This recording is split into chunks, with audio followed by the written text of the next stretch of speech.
Mayong buntag sa inyong tanan. Atong pagkaluto karon is pork barbecue.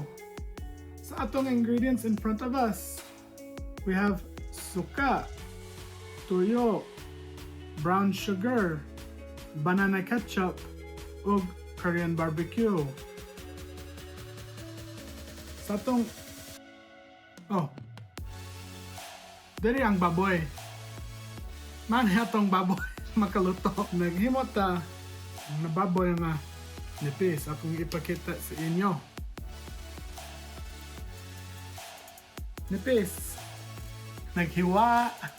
Nana ang style. Magbutang nato siya sa kahoy. So nipis ang kahoy bitaw more barbecue stick ana. Sakto na barbecue stick bitaw. So atong una nga butang sa bowl diri ang suka.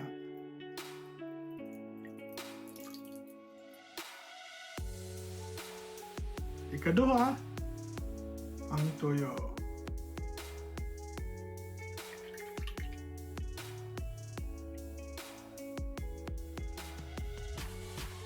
Ikatulo ang brown sugar.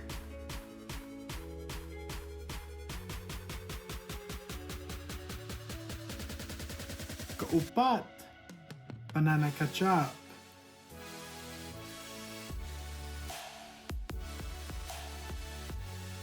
Dayon,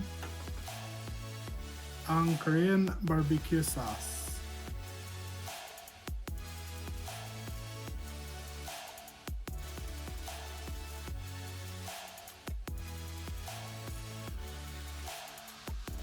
Dayon, atong isagol para mag-mix bitaw, magsagol ang mga ingredients.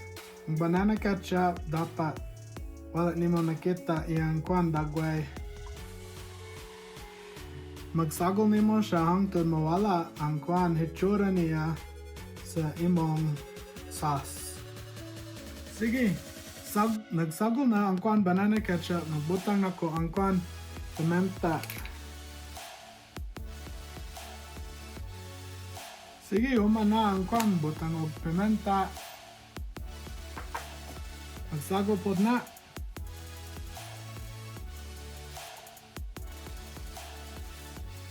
Dayon, magtilaw na to siya kung insakto ba or dili.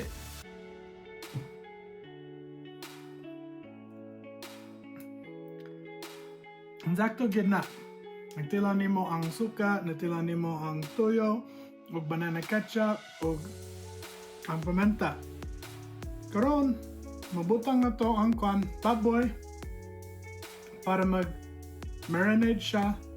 Wala ko kabalo unsa ng marinade sa Bisaya. Ingon lang sa comments kung kabalo na ka. Magamit na ko sa sunod ng kwan. Mahimo na ko barbecue. Pero, butang na to diri para magsagol siya mga 2 or 3 ka oras.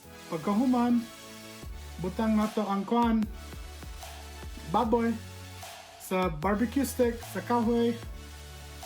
Lami na? Lami tayo. Oh, good. Good job. Sige. Sa atong buhaton karon, mabutang na to ang baboy diri para mag-marinade siya. So, mabutang na ko ang baboy diri. Pwede magsagol siya mga pila ka oras, mga 2 or 3 ka oras, pero kung pwede overnight, labing maayo. Mga 1.5 pounds ni sa baboy atong gislice.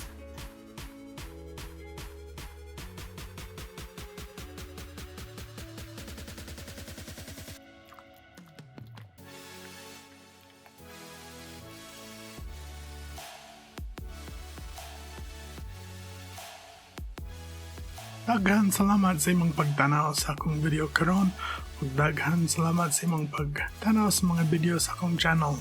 Nawala ang video sa katupusan sa barbecue. Pasensya sa mga picture ay mong ipakita sa barbecue.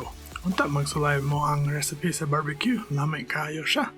Mag-ingnon ko sa comments unsay ginagamit nako og unsaon magluto pod siya. Daghan salamat. Makita ta sa sunod. Amping!